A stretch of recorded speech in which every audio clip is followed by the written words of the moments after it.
आखिर नासा ने चांद की वो कौन सी सच्चाई छुपाई जो चंद्रयान-3 के लिए अब संकट बन गया है। 1969 में नासा चांद पर लास्ट टाइम गया था और अचानक उसने चांद पर जाना ही बंद कर दिया। अपोलो मिशन के दौरान आखिर नासा के साथ ऐसा क्या हो गया जिसके बाद नासा ने चांद पर जाने की हिम्मत ही नहीं हुई। लेकिन अभी जो बात सामने आई है उससे तो नासा की सारी सच्चाई सामने आकर खड़ी हो गई। आखिर नासा ने इंसानों को चांद पर जाने से क्यों रोका, वो कौन सी जानकारी है जो नासा हम सभी से छुपा रहा है। दोस्तों आप इन सारी जानकारियों को इस वीडियो में जानेंगे, तो चलिए शुरू करते हैं हमारा वीडियो।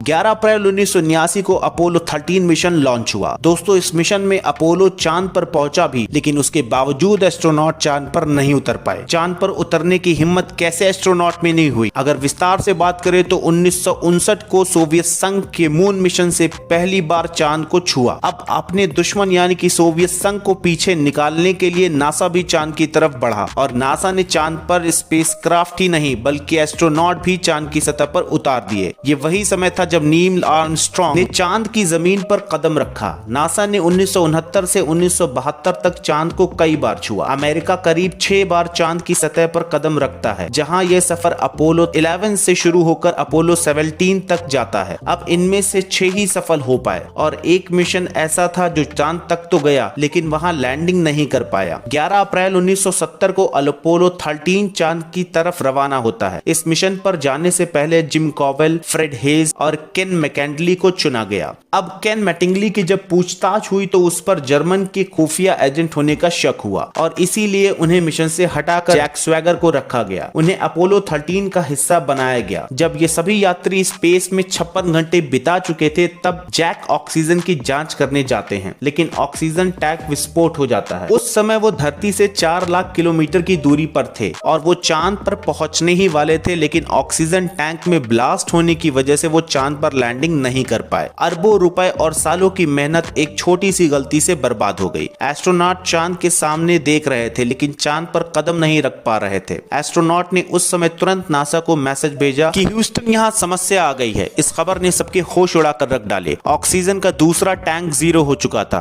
3 मिनट बाद 2 और भी टैंक फेल हो गए। कमांडर जी नोबेल ने बाहर आकर देखा तो स्पेसक्राफ्ट से कुछ गैस लीकेज हो रही थी और 2 घंटे में ऑक्सीजन टैंक भी पूरी तरीके से खत्म होने वाला था। अब एस्ट्रोनॉट के पास कुछ समय की बैटरी पावर और पानी मौजूद था। अब एस्ट्रोनॉट चांद पर तो नहीं लेकिन वो धरती पर वापस लौट पाने की उम्मीद बनाए बैठे थे। नासा इस मिशन को रद्द करने का फैसला सुना चुका था। बाकी तीनों यात्री सही सलामत धरती पर वापस कैसे आ गए? दरअसल तीनों यात्री एक छोटे से मॉड्यूल में चले गए जहां पर जगह तो बहुत ही ज्यादा कम थी और तीनों के जीने के चांस बहुत कम थे। अब सिर्फ एक तरीका एस्ट्रोनॉट की जान बचाने के लिए बचा था कि स्पेसक्राफ्ट को एक अलग रास्ते से चांद की ग्रेविटी की मदद से धरती पर वापस लौटाया जाए। वैसे तो ये थोड़ा रिस्की प्रोसेस था और इसीलिए इसके फ्लाइट क्राफ्ट के पिछले हिस्से को बांध करते हुए मॉड्यूल को आगे धक्का दिया जाएगा ताकि चांद की ग्रेविटी की मदद से बिना फ्यूल गंवाए आगे बढ़ा जा सके। लेकिन ऑक्सीजन जब खत्म हो रही थी तभी एस्ट्रोनॉट ने एक ऐसा डिवाइस बनाया जिसकी मदद से कार्बन डाइऑक्साइड से निजात पाते हुए ऑक्सीजन लेवल को बढ़ाया जा सकता है। नासा का हर एक वैज्ञानिक इस मिशन को फेल होने से बचाने में जुटा हुआ था। अब लैंडिंग मॉड्यूल पृथ्वी के अंदर दाखिल तो हुआ